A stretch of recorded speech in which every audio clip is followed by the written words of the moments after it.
Hello everybody, Random here. So today we're back with the number 3. The picker's first lock.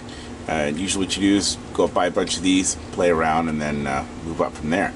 The reason why we're back to the classic is I got this in my last bunch of locks from my local locksmith, and it was in the garbage because he said the core is not punched. I've never heard of that before, but he says that when they assemble these together they stick either a punch press on there or whatever, and it locks that core down. So I'm kind of curious what he's talking about. So we're gonna see if it still works, pick her open, and take it apart and find out what's inside. Shouldn't be all that hard. What I'm curious is, has Master actually upgraded? Have they changed their pins? Are they all just, you know, standard security pins? I mean standard pins, or have they actually started putting security in?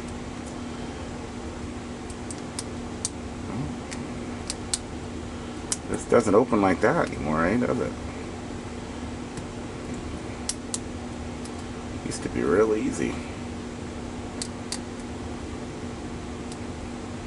Almost sounds like we got a couple of security pins in there. We'll find out though. But it's still opened in no time. Anyways, I'm gonna take this out the shop. I'll grind those off and I'll punch these pins and I'll be back. So I'm back and I got the lock, got it apart and got it the core.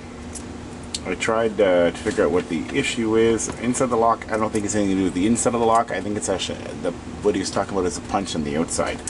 So the cover plate, which sits out here, I believe that this inside was supposed to be rolled in. You can see where the back part of it is rolled in, and there's definitely a punch issue right there. So I think that was the reason why it was super sloppy.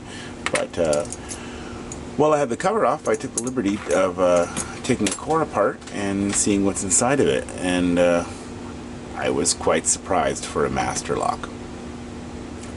And on the other hand, some things I definitely were not surprised about. For being a 4-pin lock, there's 5 holes. Now there's 5 on here. The first one slides into this groove, which actually holds the core in. So there's no C-clip. There's no retaining on the back. It's actually held in by 1 pin, which goes through the Bible, but does not protrude through into the inside of the core. The other thing I noticed, which is weird, is the 5th hole hangs off the back, and it had this broken off sheared pin in it. I don't see any use for it at all.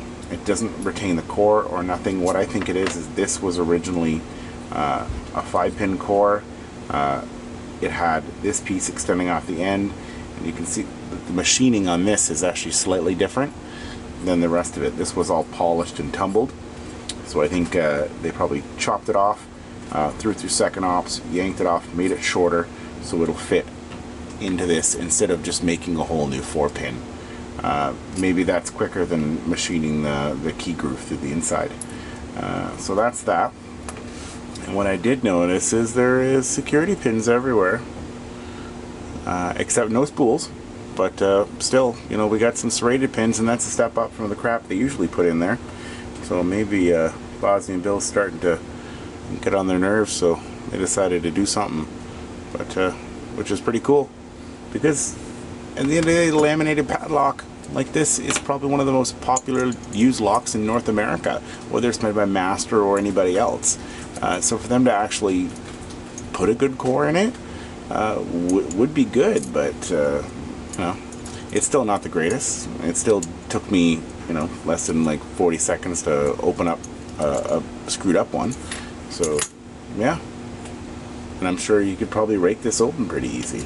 I didn't see any there's no counter milling, there's no machining, nothing like that. But so that was a problem with this lock, and that's why it ended up in the garbage. Bad punch, crappy core, but hey, they're throwing good pins in it now, so at least that's one thing. Anyways, take care and support your local locksmith.